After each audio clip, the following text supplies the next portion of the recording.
Насаат KG тартулайт. Устаз Абдишукур Ажы Нарматов.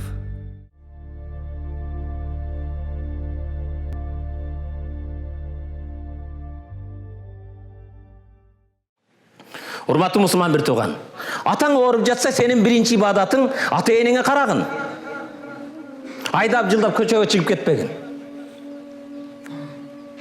Үйүңө конок келсе, сенин биринчи ибадаттарың ошо конокту колуңдан келгенде сыйлагын.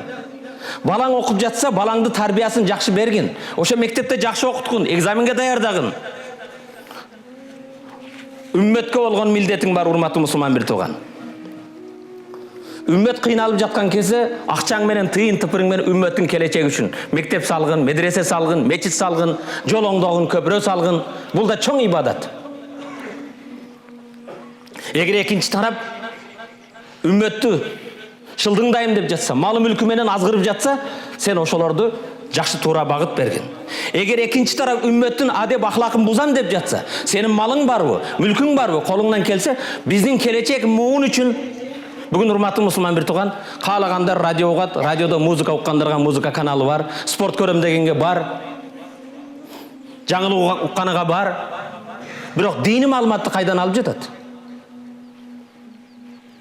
50 канал башка дейт, 15 мүнөт жумасына.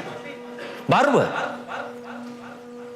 Эртең шайлоо болгондо барса көпүрө салып бергин дейт, жолоңдо бергин дейт, суу чыгарып бергин дейт. Анан биз кээ бир жерге барсак, эмне үчүн КТРден чыкпайсыңар дейт. Мындай ачуу сөз, КТР менин атамдык эмес да, каалаганда чыгып алып дин сүйлөй турган. Менин чыгышым шарт эмес. Бирок ошол жерде элдин моюнда боштугу болгон, иманды толтура турган устаздарыбыз бар. Максат Дамла чыксын, Чубак Дамла чыксын, башкалар чыксын. Бирок ошол элдерге жок дегенде бир багыт бере турган эме болуш керек да. Жаштардын суроосуна жыгыласынбы деп чалдарды чакырып алып, жаш мектептин барган балдары суроо бергенде эмне деп сурап атат? Уктуңарбы? Мектептин балдары аксакалга мынтип сурайт. Биринчи жолу качан өбүшкөнсүз? Кайда баратабыз? Тарбия 3 мекеме бирикмейинче, эриш аркак мол боюнча тарбия оңолбойт. Биринчи үй бүлөдөн. Бирок өзүңдө жок нерсени эмнени бересиң? Адам өзүндө жок нерсени бере албайт. Өзүңдө биринчи иман болсун. Өзүңдө адеп ахлак болсун. Экинчи мектептен, үчүнчү мечиттен коркпош керек. Бүгүн ар ким эле сүйлөгөн эле саясатчысы да, башкасы да, билгени да, билбегени, мечиттер көбөйүп кетти. Мечиттен салып атасың көбөйүп. Мектеп көбөйтөм десең сал. Тауып кел элдерди. Аракет кыл. Бирок мечит, урматтуу мусулман бир тууган. Биз иманга чакырган кезде мекенди сүйүүгө чакырабыз. Улууду урмат кылууга чакырабыз. Кичүүдү зат кылууга чакырабыз. Уурлук кылбаганга чакырабыз. Мекенди көздүн карегидей сактаганга чакырабыз. Ынтымак болууга чакырабыз. Башка эмнеге чакырып жатабыз? Мечиттен чочулабаш керек. Сен ким болбогун угуп кой. Укпагандарга жеткизи бар. Сен ким болбогун төрөлгөндө сенин оң кулагыңа азан айтылган, сол кулагыңа такбир айтылган. Азан менен такбирдин арасы өтө кыска. Азандан кийин такбир намаз окулат. Бирок сенин азаның такбириң айтылдыбы? Намазың окула элек, жаназаң окулат эртең. Жаназаңда азан айтылбайт. Ошондуктан билип билбестен оозуңа келгенде оттобогун.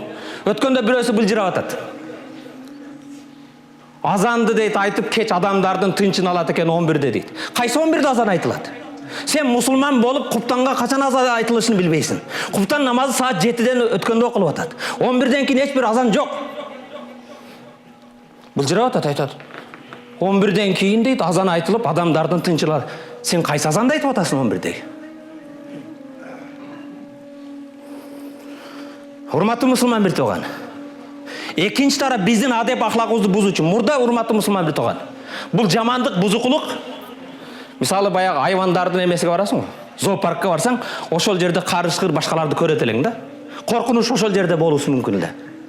Бүгүн урматтуу мусулман бир тууган, адеп ахлак балдарыбыздын кулук мүнөзүн буза турган бузукулук Африканын токойдай болуп жүңгүлө болуп кетти да. Ал ар бириңдин колунда, телефонунда бар, үйүндө бар, телевизорунда бар, массалык маалымат каражаттары. Тарбия биринчи үйдөн, кийин мектептен, мечиттен, бирок мага үчөө ийгиликке жетпейт. Мечитте мен канча кыйкырбайын. Мектепте мугалим канча сабак бербесин. Үйдө ата-эне канча тарбия бербесин, массалык маалымат каражаты оңолмоюнча келечек муундун адеп ахлак оңолбойт. Булар келип телевизордун жанында жарым саат отурган кезде имамдын бир жумалык, мектептин 6 күндүк, атанын 24 саат берген тарбиясы күн чыккан кезде суу асманга парлаганда мейден чыгып кетет. Эмнени көрүп жатат балдарыбыз? Балдарга эмне сунуп жатабыз? Ошондон урматтуу мусулман бир тууган, колуда бар тыйын тыпыры барлар, байкелер, инилер. Экинчи тарап биздин келечек муунду бузам деп жатса, азгырып жата турган болсо, сен ошолорго бадел ордуна бир жакшы адеп ахлак бере турган, тарбия бере турган, туура багыт бере турган нерсе менен камсыз кылышың керек.